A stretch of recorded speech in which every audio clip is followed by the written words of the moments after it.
শীতের আমেজ, অন্যদিকে সাপ্তাহিক ছুটির দিন হয় কক্সবাজারে পর্যটকদের উপচে পড়া ভিড় লক্ষ্য করা গেছে। সূর্যের দেখা না মিললেও সৈকতে ছিল উপচে পড়া ভিড়। এবং এই মুহূর্তে কক্সবাজার সৈকতের সুগন্ধা পয়েন্ট থেকে বিস্তারিত জানাতে আমাদের সঙ্গে যুক্ত আছেন সহকর্মী মন্তোষ বেদজ্ঞ। চলে যাচ্ছি তার কাছে। মন্তোষ, আপনি তো সকাল থেকে আছেন কক্সবাজারের বিভিন্ন পয়েন্টে, আপনি ঘুরেছেন, পর্যটন স্পটগুলোতে ঘুরেছেন, একটু বিস্তারিত জানাবেন। পর্যটকদের উচ্ছ্বাসের গল্পটা মূলত আপনার কাছে জানতে চাই।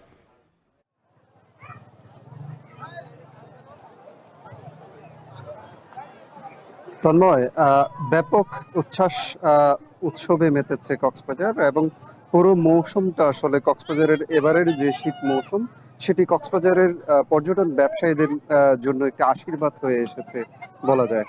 এবং আমরা সকাল থেকে আসলে এখানে বেশ কয়েকটি পয়েন্টে সৈকতের ঘুরে দেখেছি এবং এখানে যেটি দেখেছি যে সর্বত্র আসলে প্রচুর পর্যটকের উপস্থিতি রয়েছে এবং তারা নিজেদের মতো করে বন্ধু কিংবা পরিবারের সদস্যদের নিয়ে যারা এসেছেন, প্রিয়জনদের সাথে নিয়ে যারা এসেছেন, তারা কিন্তু এখানে নানাভাবে আনন্দ উচ্ছ্বাসের সাথে সময়টা কাটাচ্ছেন এবং এখানে সর্বত্র আসলে পর্যটকদের অবাধ বিচরণ আমরা দেখতে পাচ্ছি। এখানে তারা সকালের দিকে আসলে এখানে সমুদ্রের যে জল সেটি অত্যন্ত ঠান্ডা ছিল এবং কুয়াশাচ্ছন্ন পরিবেশ ছিল। আমরা দুপুর 11:45টার দিকে আসলে সূর্যের দেখা মিলে এখানে এবং এরপর থেকে দেখছি যে মানুষের যে স্রোত সেটি ক্রমান্বয়ে বেড়েছে এবং এই যে মানুষের উপস্থিতি বাড়া, পর্যটকদের আনাগোনা বাড়া, এটির কারণে এখানকার ঝালমুড়ি বিক্রেতা থেকে শুরু করে সৈকতের এখানে যারা ক্ষুদ্র ক্ষুদ্র হকার রয়েছেন,